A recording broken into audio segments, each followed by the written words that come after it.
Hello friends, welcome to best English classes. मैं हूं प्रतीक तंवर और आज हम पढ़ रहे हैं रिफ्रेन। रिफ्रेन किसी भी पोएम या सॉन्ग में आता है। ये एक ऐसी लाइन होती है या ऐसी ग्रुप ऑफ लाइंस होती हैं जो कई बार रिपीट होती हैं स्टैंजा के एंड में या किसी सॉन्ग के अंदर वर्स के एंड में। इसमें रिपीटेशन होता है। किसी स्पीच में या प्रोज राइटिंग में रिफ्रेन हम ऐसी फ्रेज को कह सकते हैं जो पूरे टेक्स्ट के अंदर कई बार रिपीट होती है। इसकी शुरुआत फ्रांस में हुई थी, जहाँ पे इसे रिफ्रेंड्रे कहा गया, यानी टू रिपीट। तो जब भी कोई लाइन या कोई फ्रेज दोबारा आती है पोएम में, किसी भी पीस ऑफ लिटरेचर में, तो वो रीडर्स के लिए बड़ा नोटिसेबल होता है कि ये लाइन दोबारा आई है, ये लाइन दोबारा आई है। जब पोइट्री प्रिंट नहीं होती थी तो उसे परफॉर्म किया जाता था एक गीत के रूप में। वहाँ पे वर्ड्स या लाइंस को रिपीट करने से बार बार पोइट्स को बड़ी मदद मिलती थी अपने काम को याद रखने में, और साथ ही दूसरे परफॉर्मर्स के लिए भी आसान हो जाता था उसे याद करना। रिफ्रेंस का यूज़ करके पोइट रीडर्स की अटेंशन भी अपनी तरफ ड्रॉ करता है और किसी की मेन सर्टन आइडिया जो उसमें दिया गया उसके ऊपर। हम हमारे बॉलीवुड सॉन्ग्स में भी देखते हैं कि कई लाइंस बार बार रिपीट होती हैं पूरे गाने में। रिफ्रेन 3 टाइप के होते हैं। एक होता है रिपीटेंट, जहाँ पे कुछ पर्टिकुलर वर्ड होते हैं वो पूरी पोएम में रिपीट होते हैं। एक होता है कोरस, जिसे एक से ज़्यादा लोग एक साथ एक आवाज़ में बोलते हैं, जो पोएम की थीम को टारगेट करता है। और एक होता है बर्डन, ये सबसे फेमस है, सबसे कॉमन है, जिसमें कि पूरे वर्ड या फ्रेज़ को रेगुलर इंटरवल पे बार बार रिपीट किया जाता है।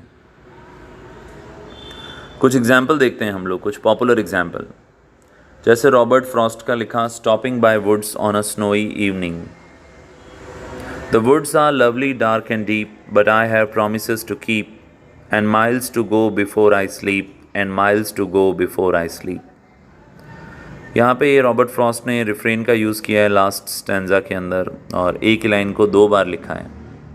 इससे पोएम को एक रिदम मिलती है, और इस पोएम का जो सेंट्रल आइडिया है उस पे एम्फेसिस वो दे पाते हैं, जोर दे पाते हैं कि अभी बहुत सारे काम करने हैं मरने से पहले, अभी बहुत सारे काम करने हैं मरने से पहले। इसी तरीके से वॉल्ट विटमैन की लिखी poem O captain my captain, rise up and hear the bells, rise up for you the flag is flung, for you the bugle trills। यहाँ पॉइंट ने रिफ्रेन यूज़ किया है पूरी पोएम के अंदर, इसको एक एलिजिएक थीम पर जोर देने के लिए। एलिजी यानी किसी के लिए शोक गीत, और यहाँ पर वर्ड रिपीट होते हैं जैसे captain, rise up, for you. ये इन 2 लाइन में कितनी बार, 2 बार रिपीट हुए हैं। बराक ओबामा की फेमस स्पीच, जो कि एक्चुअल में मार्टिन लूथर किंग जूनियर की स्पीच से इन्फ्लुएंस्ड है, उसमें वो कई बार एक लाइन बोलते हैं, yes we can, yes we can. और इस लाइन ने इतना माहौल बना दिया था कि 2008 के इलेक्शन वो जीत गए थे।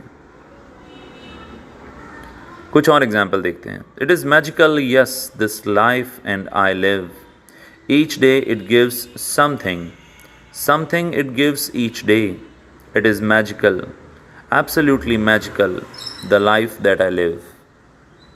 ऐसे ही एक और एग्जाम्पल है, the tides rise, the tides fall, the darkness settles on the walls, the travelers rush towards the town, the tides rise, the tides fall।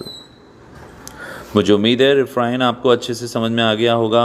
ऐसे ही बहुत सारे वीडियोस हमारे चैनल पे अवेलेबल हैं, प्लेलिस्ट को ज़रूर चेकआउट करें। आपके कोर्स के काफ़ी चैप्टर आपको इसमें मिल जाएंगे। Don't forget to like, share and subscribe. फिर मिलेंगे एक और टॉपिक के साथ। कमेंट बॉक्स में अपना फीडबैक ज़रूर देना और मुझे बताना और कौन से टॉपिक्स हैं जो आप मुझसे चाह रहे हैं। Thank you so much. All the best for your exams.